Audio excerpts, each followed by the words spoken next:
Welcome to the Underdog Sniper Podcast. I'm your host, MGCovers. This is episode 75. Welcome. Happy Monday, September the 15th, 2025. Hope everybody had a great weekend. Fun weekend for playing golf. Not a good weekend for wagering sports. We got crushed in college football. We will discuss that here in a second. Lot to talk about. Perfect weather here in the Dominican. I was really worried about September and October. This is actually the quote rainy season. And so I was skeptical, almost planned some vacations around this month, but we've had like incredible weather. It's been like perfect.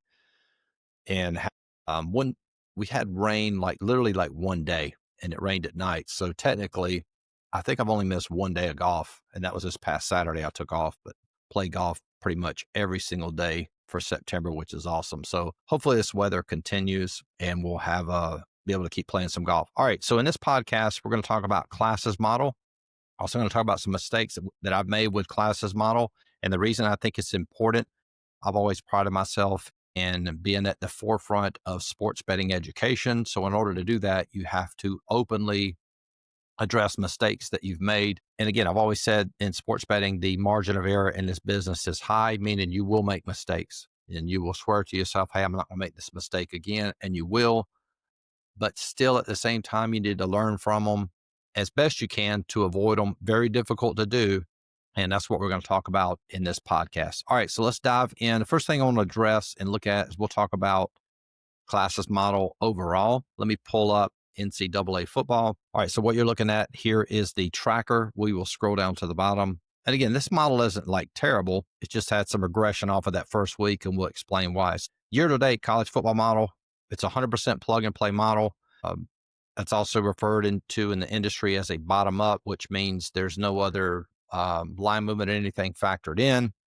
It's just straight for the model. 25 and 20 up 3 units. So not bad, a little bit over, 53%, right on the number.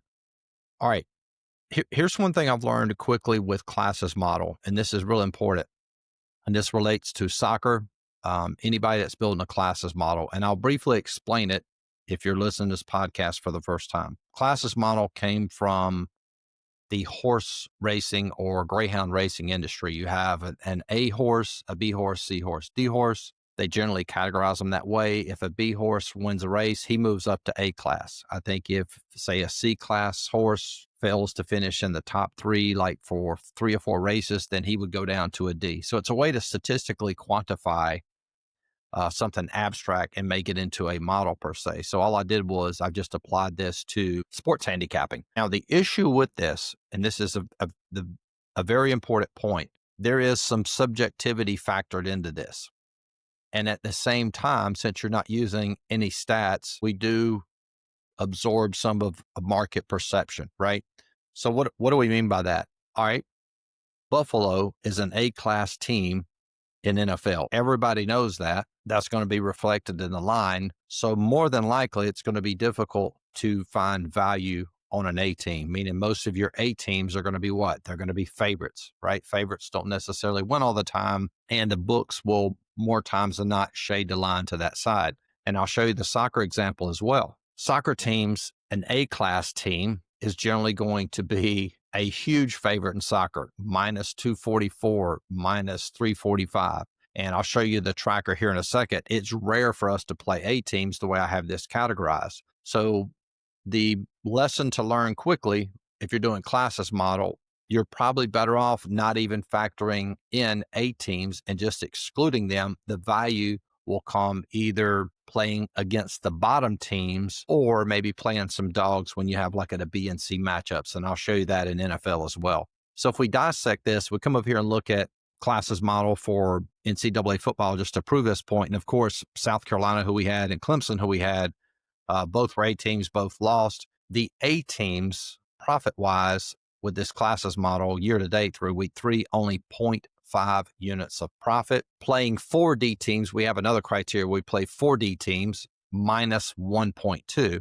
So probably shouldn't even consider playing a D team. And the most profitable of all this is if we just played the model playing against the A teams when it fits our criteria, we would be up 3.5 units. So you say, well, that's not much better than the actual model itself, but we're wagering less games, so the ROI would increase. So here we got 45 games making 3 units, and this would be 3.5 units for 35 games. So that's probably the way to play this model. Or one way that we can improve it is simply eliminating the A teams. A teams will be overvalued. They're going to be, quote, chalk pretty much probably the whole season. And then also, too, the best way to do it would be probably playing against the E teams. You'll generally get a lot more value there because the E teams might be playing another C team. The lines maybe, minus 14.5, minus 15.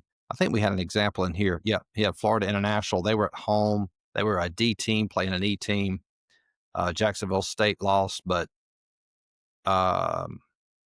anyway, so a lot more profitable playing against the E teams than playing for the A teams. Now, another mistake I think I made with regards to classes model, and a lot of you guys can learn from this, and I've said this a lot. When you're building a model outside of a classes model, when you're referring to a statistical model, you need sufficient data first in order to wager. Meaning, like for NHL in the past, I would wait until teams have played at least 10 games. So now we have 10 games of data. We have a decent sample size. Same thing with Major League Baseball. Same thing with NBA. I would also add, even though classes model, you're not using stats. Even if you're going to run a classes model for whatever sport, I still think you should wait a few weeks. And let me demonstrate why.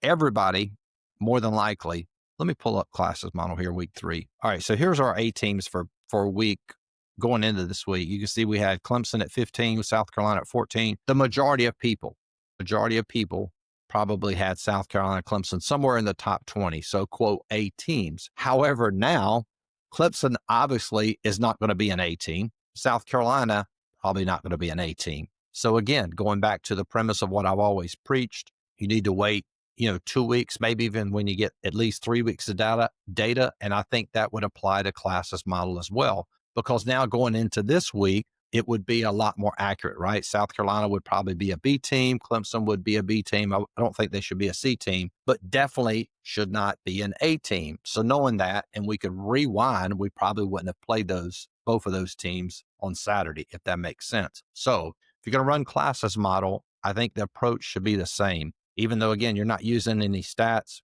I still think that you should wait a few weeks. And let's take a look and dive right into NFL. And I'll make a point here. Let's take a look at, this is a great example. Look at Washington here.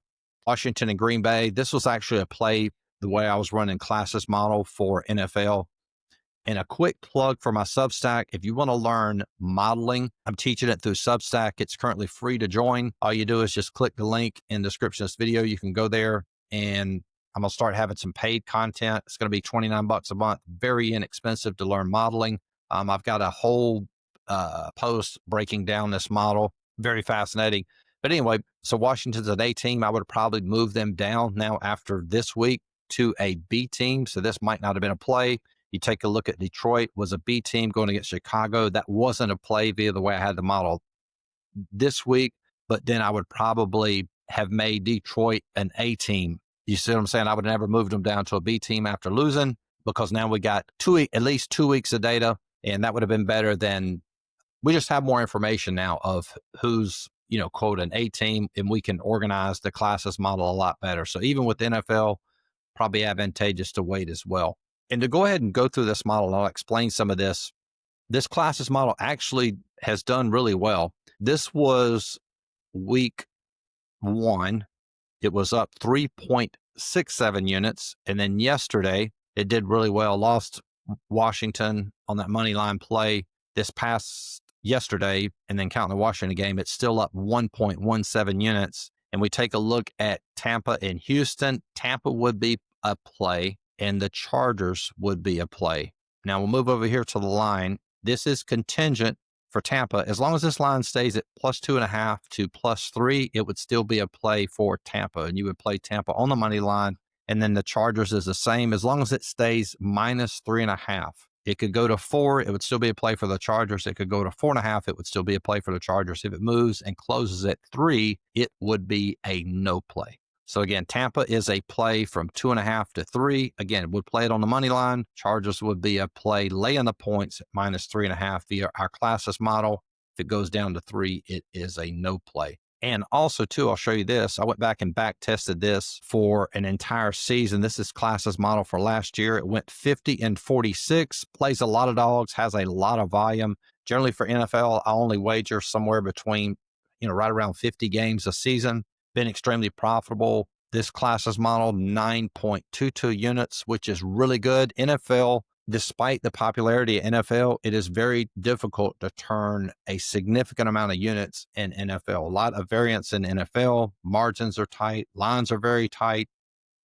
And if you could pump out 10 units in NFL, that is extremely, extremely good. Now, if you're new to the podcast, when I say 10 units, you might not be impressed with that.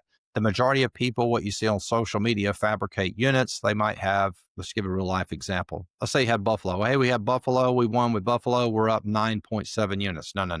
If you win one game, that's 1 unit earned. And if you would have lost playing Buffalo, playing them on the spread, you would be, the way I calculate my model would be minus 1.1 units. So I just show it off of 110 odds so that it's realistic and you can correctly calculate the ROI, even though you still want to get the best line that you can possibly get. But anyway, 10 units for NFL would be solid. Even, half of that would be a good NFL season as well. All right. Now, I want to dive over and look at soccer too, which we've had out of all the classes model. This has been the most successful. For Free Fridays, we had a winning day. You can see there 9-12. It was up 1.61 units. Saturday was a winning day, up 2.2 units, I think, or maybe 2.5. I can't remember. And then it lost a unit yesterday. But anyway, up over the weekend, that's 24.56 units, 66 and 81. The way I have this model, it plays a majority of dogs. And I want to go back to that point I was making about A class, and we'll look at Free Fridays. So I gave these away on my Instagram. If you're not following me on Instagram, please do so. Give out all my lines for all my models on Friday, post them there so you get a ton of value simply by following me on Instagram. MGCovers, cover spelled with the Z. Of course, a link in the description of this video. So look at Leverkusen right here. They were an A-class team, and we actually played them via the model. Didn't actually physically wager, but it's a play via the model, and it's rare to find value. But here they were playing a B-class team, so we were able to get value on that A team. If usually in soccer, if an A team is playing a D team, that line is going to be minus 344, minus 400, sometimes even above minus 500. Very difficult to profit from those type wagers long term. They won up 1.12 units. And another example, you're going to find value in an A-class team, and this is true for all the classes model, is this is a 50-50 game. So you have an A team. This was on Saturday, Juventus playing Inter Milan, who we had as an A team as well. Look, struggle. They have to make one team the favorite, one team the dog. And of course, soccer, you have the draw line. So this ended up being plus 183 for Juventus, plus 183 for Inter. And the way that we set up the model, if the two teams are even, we play the home side. Juventus won, so that would be up plus 1.83 units. And if you go through this log here, you'll see there's very few A teams. It's a C, B, B, B, B, C, A, B, C, C, C, C, B, D, A. There's another A team that actually won. Cincinnati over Nashville and MLS. Cincinnati was plus 150, playing at home against Nashville plus 171. So again, when we have an A team and we're getting plus money, that's generally a good play. So again, big takeaways from this podcast. If you're running classes model, again, this is a mistake I'm willing to say that I made. You would still want to let that model season, so to speak, maybe get 2 or 3 weeks of data. So obviously your classes model, even though there's a ton of subjectivity factored into that, you'll make some adjustments to it. That's probably the safer way to do it. A team you might have thought was an A class, maybe by week 3, you might have bumped them to a B class. Maybe there's a C class team that would have made it all the way up to an A class. So getting some data is always the best way to go. And again, you might want to set up the model to where simply ignoring the A teams or having a different criteria, because if everybody knows, for example, Leverkusen's an A team Everybody knows Juventus is a really good soccer team. So it's going to be difficult to get value. Where you will get value if they're playing another, quote, good team, then that becomes what I always call a 50-50 game. And then, of course, you can find value playing that, quote, dog in that situation. So anyway, super excited with this soccer model. This is probably the best thing we have right now. We'll continue to track NFL. It's positive these first 2 weeks. The back test we did for last year looks good. If you want access to all these plays via the model, very inexpensive to join our service, $50 a month. You get access to the plays via the model, and also you get access to all of our coaching videos on the site. We break down how to handicap the NFL model. Ton of information there. And if you want access to my personal plays, that's $100 a month. Get everything I just mentioned as well. And then the best way, instead of paying $100 a month, you pay $499 one time. Huge discount. You get access to everything on the site for $500 a year. Link to join in the description of this video.